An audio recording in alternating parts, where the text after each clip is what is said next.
référendum sur l'indépendance en Catalogne, le oui l'emporte dans un climat de violence. Le président catalan a crié victoire à la suite du résultat du vote, organisé dimanche malgré l'interdiction officielle. Pour Madrid, il n'y a pas eu de référendum d'autodétermination. Le gouvernement catalan avait promis d'aller au bout de son projet de référendum sur l'indépendance de la région, et il y est parvenu, dimanche 1er octobre. Selon Barcelone, le oui a gagné avec 90% des voix. Quelques 2,26 millions de personnes ont participé au scrutin et 2,02 millions se sont exprimés en faveur de l'indépendance, a assuré le porte-parole du gouvernement catalan, Jordi Turull, dans la soirée. Ces chiffres représentent une participation de près de 42,3%, la Catalogne comptant 5,34 millions d'électeurs. De son côté, l'État espagnol avait promis de tout faire pour empêcher le référendum et c'est ce qu'il a fait. Le Premier ministre, Mariano Rajoy, s'est félicité que le déploiement policier ait défendu l'état de droit en perturbant la tenue du scrutin. Le coût humain et médiatique de cette décision a été lourd, plus d'une centaine d'hommes et de femmes ont été blessés lors de chocs avec la police nationale. Carles Puigdemont, la Catalogne a gagné le droit d'avoir un État indépendant.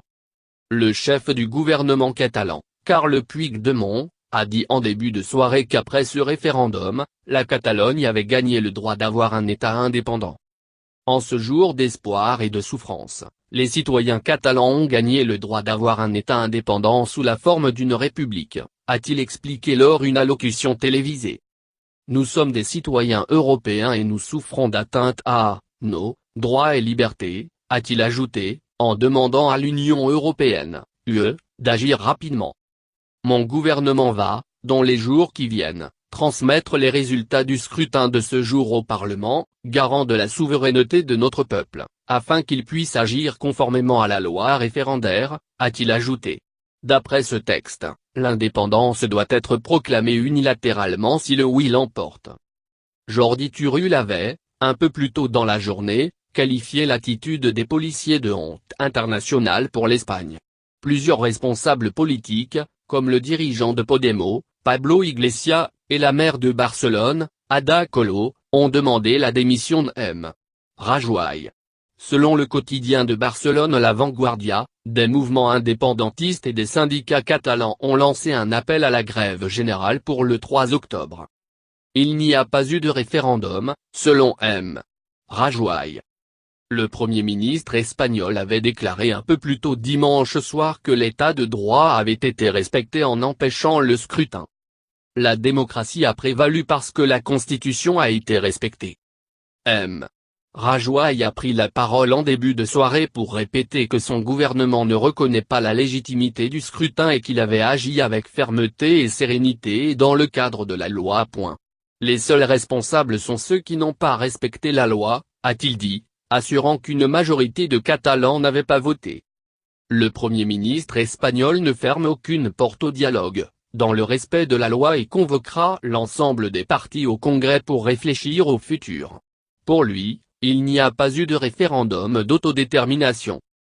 Il a aussi remercié la police nationale et qualifié son action en Catalogne d'équilibrée malgré un nombre de blessés regrettable. Autorités catalanes et gouvernement espagnol se rejettent la faute des incidents qui ont marqué la journée. Plus d'une centaine de blessés après des charges policières. Malgré l'ordre d'intervenir avec délicatesse, des heurts violents ont eu lieu tout au long de la journée, notamment à Barcelone. Au moins 128 personnes ont été hospitalisées, dont 2 en état grave, selon les autorités catalanes.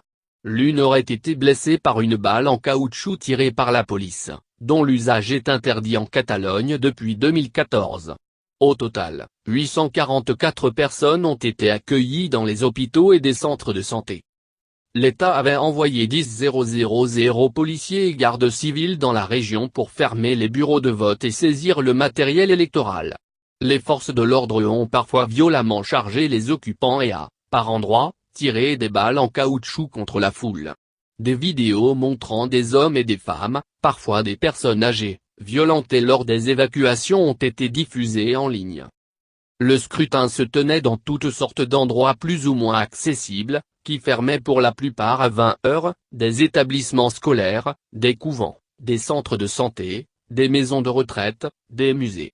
Selon le gouvernement catalan, 73% des 300 bureaux étaient ouverts à midi. Madrid dit en avoir fermé au moins 336. Barcelone a dit s'appuyer sur un recensement universel. Tous les citoyens catalans ont pu voter dans n'importe quel bureau, et non pas seulement dans celui dans lequel ils étaient inscrits. En attendant les résultats, des dizaines de milliers de Barcelonais se sont rassemblés sur les principales places de la ville. Le Barça a huis clos.